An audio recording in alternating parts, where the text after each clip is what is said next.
Salam saudara-saudara yang terkasih di dalam nama Yesus Kristus, nama Allah kita.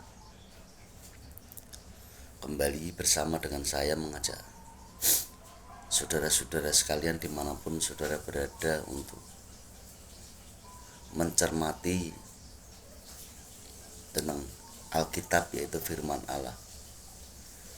Saudara, kita sudah mendengar atau membaca ayat yang akan saya bagikan ini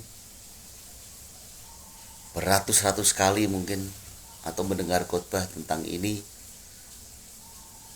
sudah beberapa kali, tidak bisa menghitungnya. Tetapi saya mau mencoba mengajak saudara-saudara sekalian merenungkan ayat ini, bahwa banyak orang salah di dalam memahami ayat-ayat ini. Saudara-saudara, banyak orang mengira ya, karena saya sering mendengar juga begitu, atau orang mengiranya juga begitu, yaitu Yesus itu datang ke dunia, mati untuk menebus dosa katanya. Jadi banyak orang mengira, bahkan para pengkhotbah juga berkata begitu, mengira kalau Yesus datang ke dunia mati itu untuk menebus dosa. Sama sekali tidak ada Yesus mati itu untuk menebus dosa, saudara-saudara. Ya. Jadi jangan salah paham. Kalau selama ini kita sendiri berkata Yesus mati untuk menebus dosa, atau kita mendengar orang berkhotbah Yesus itu mati untuk menebus dosa, jelas sama sekali tidak ada beralasan. Bahkan di Alkitab tidak pernah menulis Yesus mati untuk menebus dosa. Kalau saudara menyampaikan itu kepada orang lain, Anda termasuk memutarbalikkan Alkitab. Yang benar apa, saudara? Ini contoh, saya ambil beberapa contoh, tidak banyak ayatnya.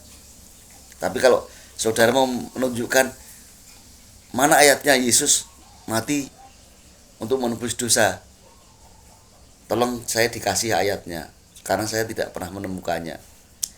Ini contoh kata, saudara. Galatia 3 ayat 13. Ya, Galatia 3 ayat 13 berkata demikian. Kristus telah menebus kita dari kutuk hukum Taurat dengan jalan menjadi kutuk karena kita. Sebab ada tertulis, terkutuklah orang yang digantung pada kayu salib. Jadi Kristus telah menebus kita. Yang ditebus siapa? Kita apa dosa? Yang ditebus kita, saudara-saudara. Ya. Dari kutuk hukum Taurat. Jadi selama ini yang perlu kita ketahui bersama bahwa kematian Yesus itu untuk menebus kita dari kutuk hukum Taurat. Apa itu kutuk hukum Taurat? Ya, selama Yesus belum menjadi manusia dan mati, orang itu terkungkung atau terbelenggu hukum Taurat. Ya, orang harus melakukan banyak hal tentang hukum Taurat dengan segala peraturannya. Jadi kita menjadi orang terkutuk oleh karena harus melakukan banyak hukum Taurat. Padahal orang satu tidak melakukan hukum Taurat saja, karena hukum Taurat itu banyak, harus dilakukan semua. Tidak melakukan 1, 2, 3 aja, kita melanggar semuanya, saudara. Inilah hukum Taurat. Jadi kita menjadi terkutuk. Oleh karena itu Yesus datang ke dunia menjadi manusia lalu mati itu untuk menebus kita. Nah, ini edukasi, memberi edukasi kepada masyarakat. Jangan salah lagi mengira bahwa Yesus itu mati menebus dosa. Salah. Yesus mati untuk menebus kita dari kutuk hukum Taurat.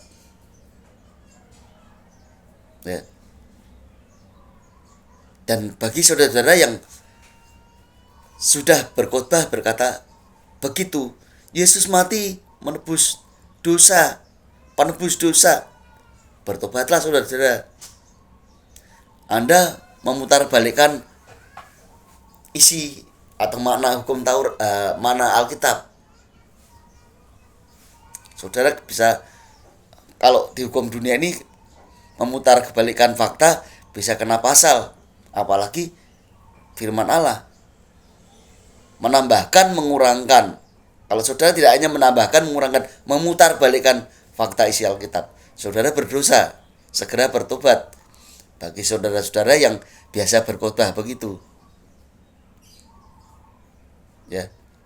Kita semua sama, dulu juga begitu, mengira Yesus mati itu untuk menebus dosa. Tapi setelah tahu, kita jangan lagi menyampaikan yang salah. Yesus mati itu bukan untuk menebus dosa, tetapi menebus kita, ya, dari kutuk hukum Taurat. Yang melakukan hukum Taurat aja dikatakan orang terkutuk, bagaimana yang tidak pernah melakukan?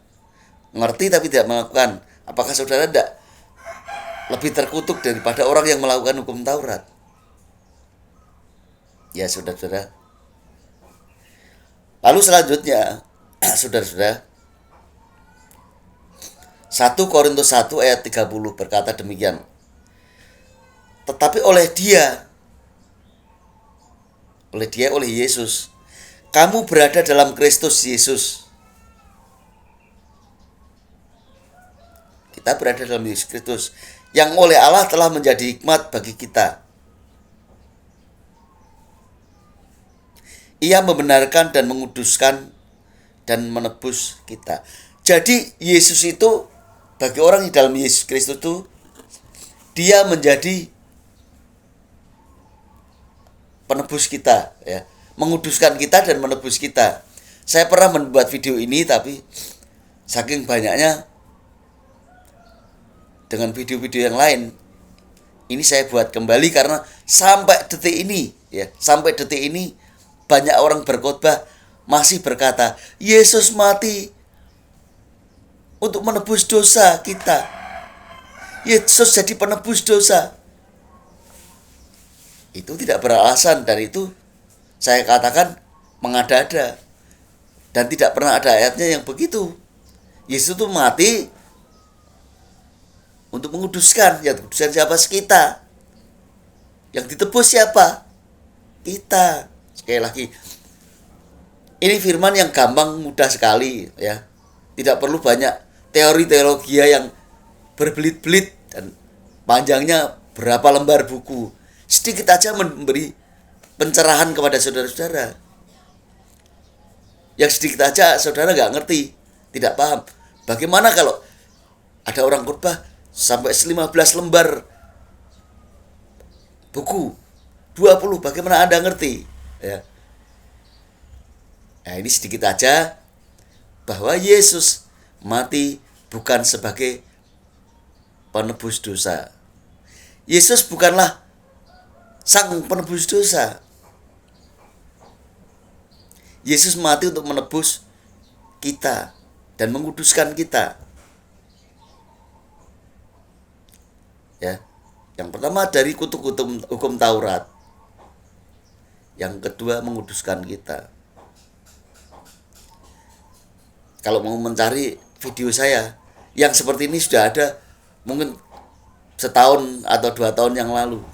Tapi ini saya buat kembali supaya saudara, mengingatkan saudara-saudara yang lupa atau belum pernah mendengar apa yang pernah saya sampaikan, sehingga saudara tidak keliru di dalam memaknai isi Alkitab, sehingga kita tidak berdosa di hadapan Allah.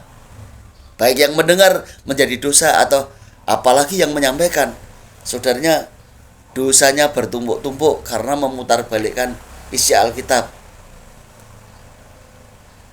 Jadi apa yang saya sampaikan ini cukup sederhana dan singkat, tetapi biarlah menjadi berkat bagi saudara-saudaraku sekalian dimanapun sudah berada, baik secara yang biasa mendengarkan tentang firman atau yang biasa memberikan firman Allah. Segala puji, hormat, syukur kami naikkan pada Yesus Kristus, kiranya memberkati saudara-saudara. Haleluya, amin.